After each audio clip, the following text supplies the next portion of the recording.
better daily, where we work hard in our minds, bodies, and our spirits to become 1% better every single day. Download the app and join our Betterment family at betterdaily.live to catch the video version of these podcasts. Here's your host and my dad, Alex Van Houten.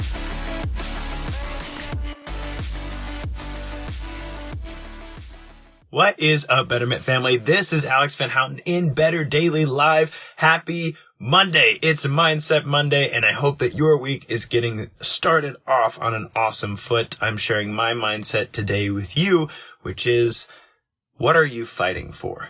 So in the health and fitness world, very often, I have conversations with people about their goals. So we talk about body composition, and we talk about injuries, and we talk about overcoming pain. We talk about getting ready for a special event or something like that. And so there's, an idea of where we're going. And I've talked at length in previous shortcasts about how that conversation can be really meaningful, and then also how that conversation can get really drilled down into a small time frame, So if somebody says, I want to lose 10 pounds, and then I might say, that's awesome. I would love to help you lose 10 pounds. And they'll say, how long is that going to take? And it's like, hey, what's important to you? Do you want to lose 10 pounds in the next 2 weeks and then gain it back? Or do you want to lose 10 pounds and keep it off over the next year and be dealing with, a cooler, bigger, better goal next year? And obviously, nobody wants to just lose 10 pounds. Everybody wants to change for the better, for the long haul, or at least the wonderful people that have crossed my path. And so oftentimes, one of the following questions to a goal like that, or at least in the past of working with people, is, why do you want to do this? What's important to you, right? So I might ask you, what's your why? Why are you fighting? Why are you dealing with your day-to-day, right? So if I ask this group, most people would post a picture of family members, perhaps. There are people in your life that you're fighting for. That's your why, so to speak. And maybe it's not exactly that for you, but most individuals, when you really drill down to why we do what we do and why we're investing in our health and fitness, it has some combination of for me and the people who depend on me, or for me and those around me. But there's a different question in this question, and this is the mindset I'm taking into today, is what are you fighting for? Not why. But what? Why is this big giant thing that's really hard to describe? That's why a lot of people use pictures to describe their why. But what is a more specific thing? What is a pinpoint in time? What are you fighting for? So for instance, I have a client of mine that I've been working with for a while who had just a terrible weekend, man. I mean, not terrible, but one of those weekends where it could really set you off.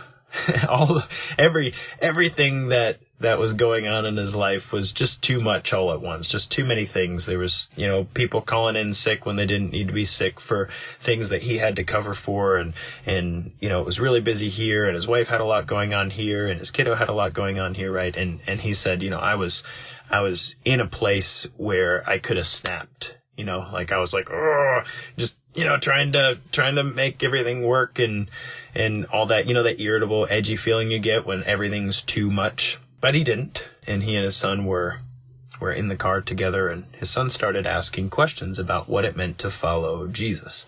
And, this was a long day. It was at the end of a very long day. There are so many things that could have made my client really angry, really frustrated, snippy with his family and stuff. But it was really cool because his son was asking really important questions about eternity and his spirit and his relationship with the divine. And what was cool is because he held it together all day, his son wasn't in a weird mood trying to tiptoe around dad or trying to cheer him up or whatever. He was in a place where he was open and honest and comfortable and able to ask those questions that really mattered to him. And for my client's part, he was in the headspace where he hadn't had this whole day of just not standing up to it over and over and over again, so that he could actually approach those questions well. And it came out of the blue, and it was kind of a surprise that his son wanted to have these deep conversations with him, in the driveway of their household. But it was of eternal significance. And he goes, I didn't realize that's what I was fighting for today. And I think that A lot of times when we walk into a week and we have a lot on our plate, we see the things that are right in front of us. Most of us understand our why. If you don't, I'm very sorry, but I encourage you and challenge you to meditate on your why. Think about why you show up every day. Why are you fighting? What matters to you most? But then, and this is the step forward, what are you fighting for?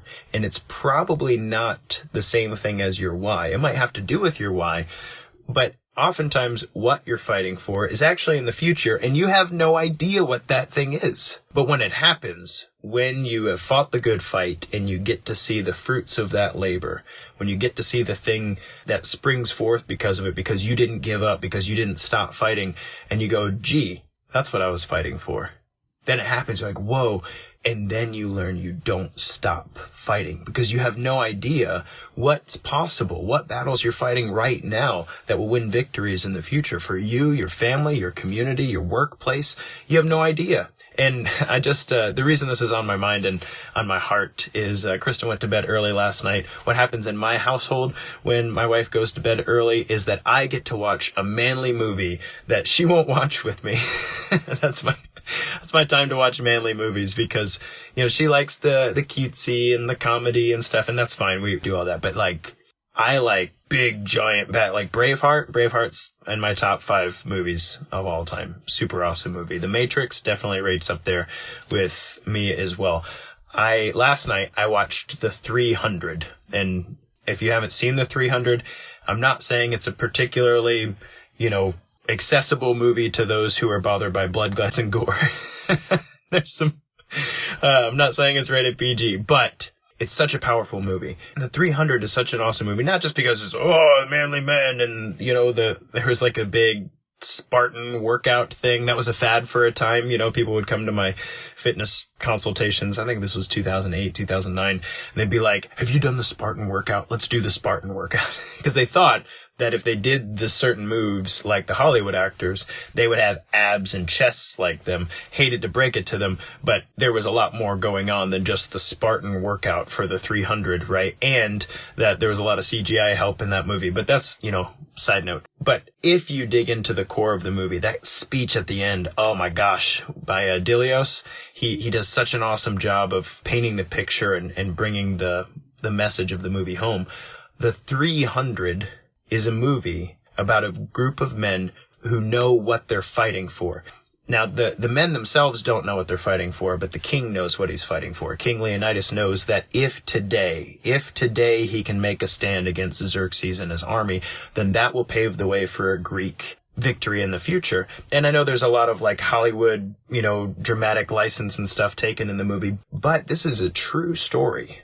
It's a true story that the Spartans, a very, very small number of Spartans, held Xerxes' army at Thermopylae, and that almost a year later at Plataea, the Greek army was actually able to push back the Persian army. And, you know, you and I are actually beneficiaries of that battle because the Western culture grew out of Greece. And you might say, oh, I thought you were a Christian, Alex. Yes, I am.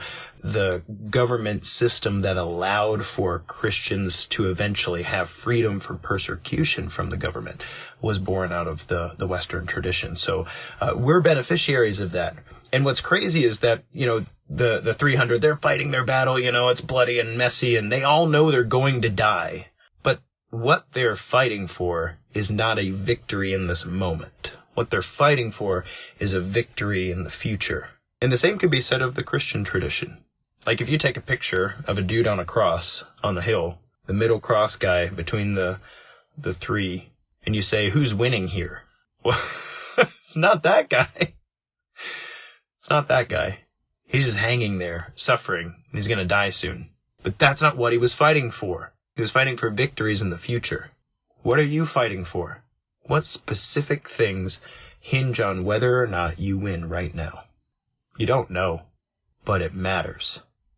So that's my mindset. You're going to face a lot of battles this week. You're going to face a lot of them. Some of them are going to seem so small and stupid and insignificant that it almost feels like it doesn't matter if you win or lose.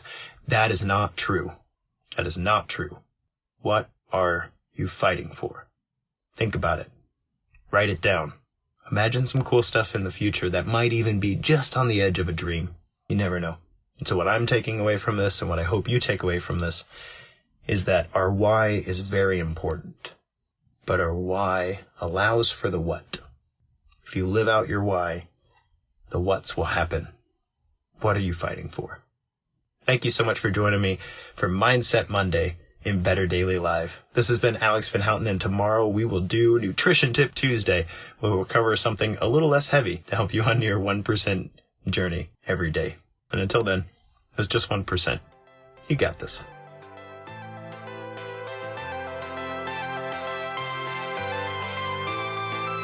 Thank you for joining us for 1% Better today. Don't forget to subscribe for the podcast. Leave us a raving review to tell others how Better Daily has helped you in your journey. If you want more Better Daily, download our app and join our Betterment family at betterdaily.live. Use code POD to get 25% off your subscription. That's POD, all caps, to save 25% on your subscription. We all have a cross to carry.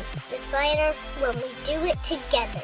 Go to betterdaily.live today.